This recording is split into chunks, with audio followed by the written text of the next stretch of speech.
The bags that are clear belongs to a traditional healer were found at Luyengo next to the river. According to Mr. Leo Masilela, who is a community police at Luyengo, he stated that the things were discovered next to the river by people. Masilela stated that they are in a cleanup campaign these days, so discovering such goes against their campaign. Masilela also mentioned that people use the very same water for drinking. Sisemakhaya sathola report itolo ukuthi kukhona timbahla leti lahliwe la emfuleni leti cishe tifana netasendumbeni njengoba nitibona thina unosishuta la ubonakala ukuthi khona umuntu wekunene lokungabonakala kusiwa la thutana lote watoti lahla la emfuleni ngalendlela tahlengayo nowetibona nje lokuyinkinga-ke kuyasehlula nathi ngoba phela into enjengaleti tunemsimeto wadu wokuthi lahla nje ubani ngemaswati nanilati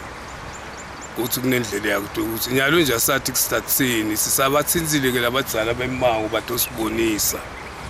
batawubita nabo bani labadzala abasebenzayo nabasebenzi ukuthi ngalahla kanjani lethi imbahla enjengaleta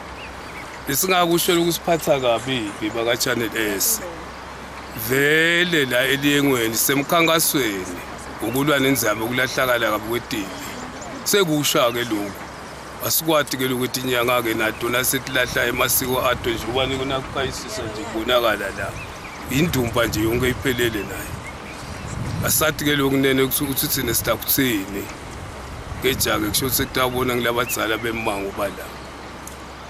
ngathi nje sufanga loko sisahlangana afikile-ke nemaphoyisa nawo sawaqatulana kusayibuka le nto bayishiyakisa isibemango lolu suthu lolu cishe ludliwa yonke leswazilendi londla abantu abaningi manje nasekulahlwa tinto leti njengaleti la akuhambi kahle uba noma ungakushisa la noma ungakuthini uthosele yakita ungena la emfuleni sesendela nathi mane nithumele la emangweni waseswadini ukuthi ingendeki le nto lenjengale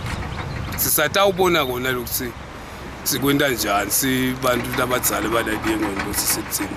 The discovered items include clothes, money, snake skin, etc. Reporting for Maswati Channel, I'm Renhla Twala with Gary Carlos at Luyengo.